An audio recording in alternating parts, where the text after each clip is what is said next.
As they say, the hardest thing is always following a powerful woman.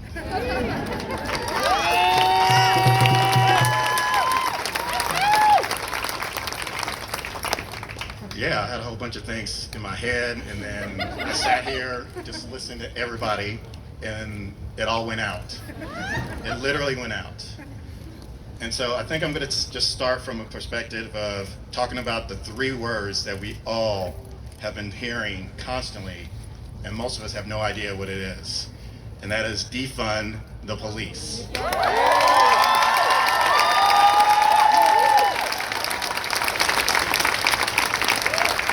So, first off, my name is Yinka, in case nobody knows who I am, which you probably don't, but it doesn't matter.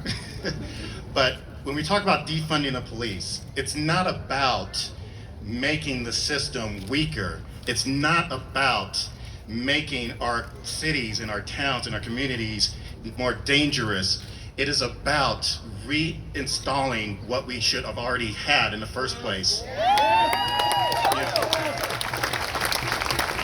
We constantly hear from our politician that we don't have money to fund our educational system.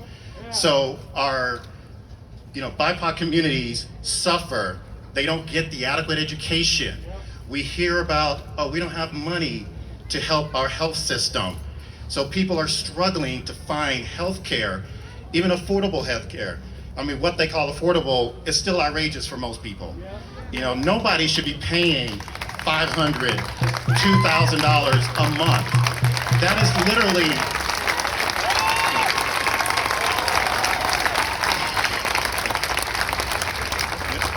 is literally, more than most people make in a month to really take care of their family. So why is it the politicians can always find money to build an obelisk? Why is it the politicians can always find money to do just about anything other than take care of the people?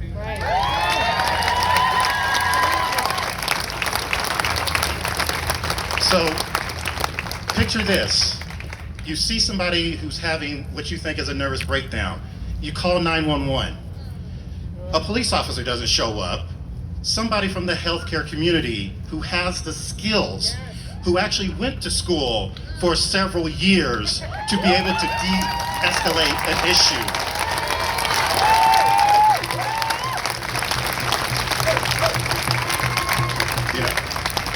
I'm not going to talk about the semantics of the police and their training, because Lord knows 21 weeks is never enough to learn how to do your job.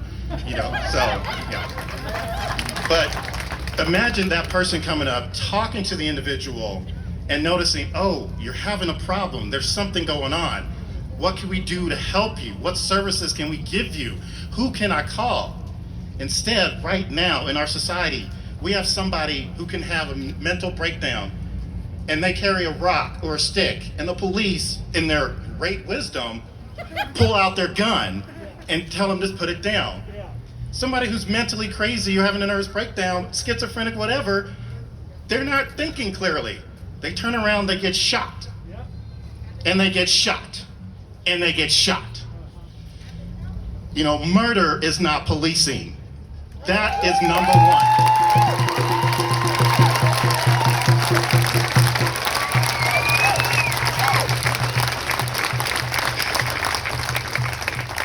I think about so many people who could benefit from health care. We can defund every single system that can help society, that can help communities. Mental health care, even just I think about the midwives.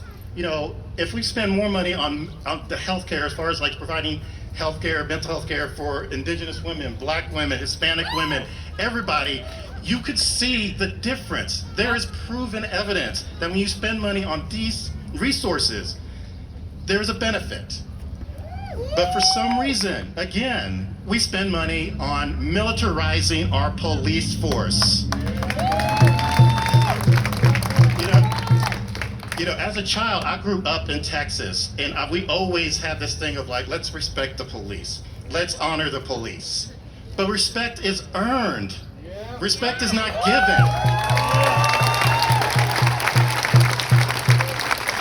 And we need to be able to trust who comes to our aid. And if we can't find 3 million, 4 million, 20 million to help these other services, why can we find those $3-4 million to militarize our police force? They don't need 40 AR-15s. No. They don't need 10 more tanks, armored tanks. You know, it's really the signal that this gives us, well, at least gives me, I don't know about y'all, the signal it gives me is that Santa Fe is not safe. Santa Fe is like a war zone. Santa Fe must be like Saudi Arabia, must be Iraq, must be Afghan, an Afghan war going on. That is what it's like if you have to militarize your police force. Come on, Mayor Weber! If you have to give them $20 million to armor up, you're doing a disservice. You're telling people everywhere, people like me, I am a father, I am a business owner. You're telling me that Santa Fe is not safe if you have to give your police just the weapons of mass destruction, really. That is what you are saying.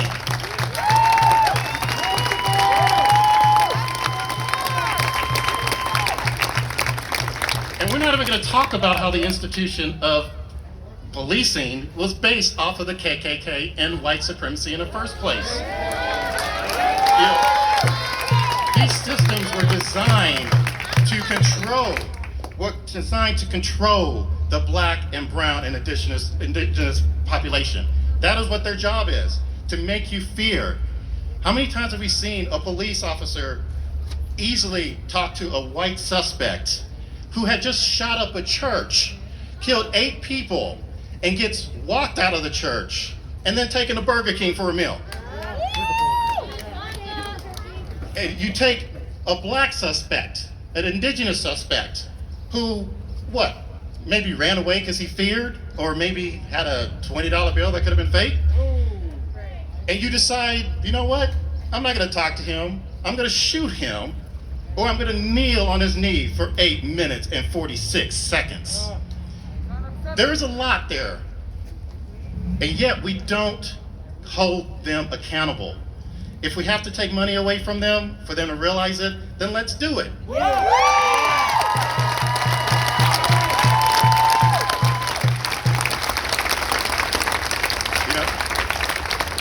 You know, I would like to thank the mayor for showing up, and to really be honest, I didn't realize it was you for a long time.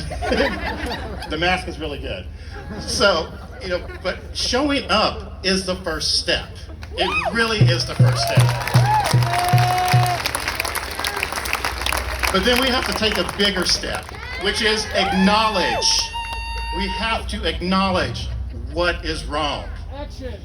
And then we take action. We have to take action.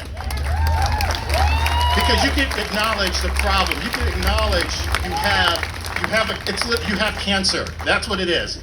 What we have within our system right now is cancer. We have to acknowledge that, and then we have to take action. Get rid of it. Reform it. Do whatever it takes to make every single person feel that they belong.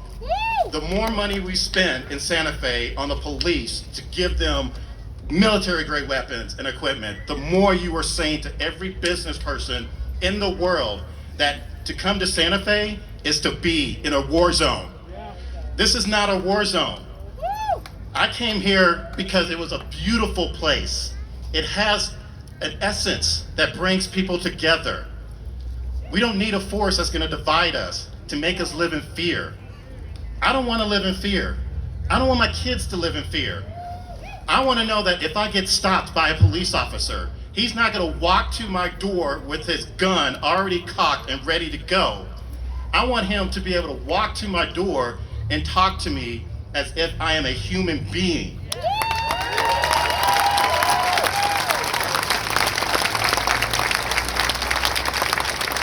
And if that's not possible, get rid of them.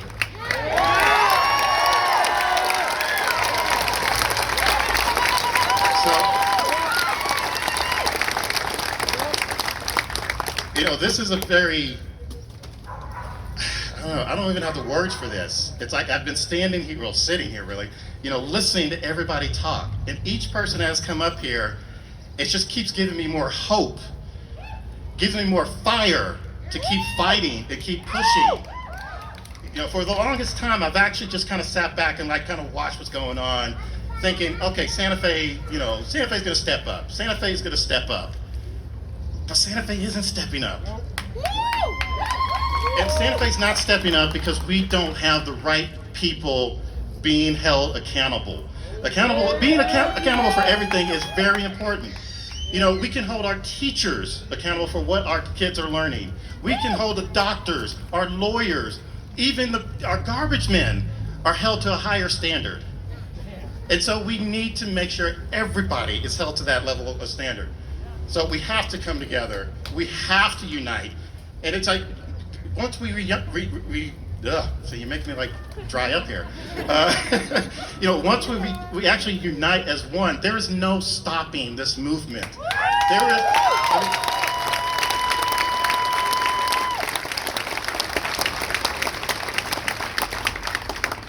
I was born in Africa, but I came to this country with my family looking for a new opportunity, looking to better, you know, myself and be part of the community.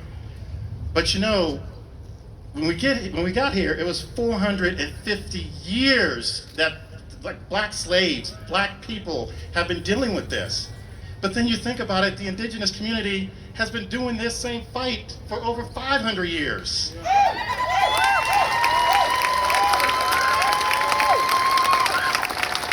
And even though all of this has been sparked by everything that has happened over the last several weeks, there's been need of this energy for our indigenous community. They have been dealing with a lot more of the police brutality than any of us will ever know. So we have to stand for each other, stand with each other. Hold the mayor accountable. Hold your politicians accountable for everything. Everybody comes into politics with good intentions. But you have to realize, every great war this world has ever seen has started with good intentions. So you have to ignore those good intentions. And when they say they're going to give money back to the schools, when they say they're going to give money back to the hospitals, to community centers, you hold them accountable. Even if that means you have to stand in front of their office every single day with the sign that says, "Don't BS me, don't lie to me," you know, as they say, you know, just either, now I'm not gonna say that because my mother told me better, so. Make them, just hold them to their words. If they can't, let them know they're gone next term. I'm gonna go, because otherwise I'll be here for another hour, so thank you.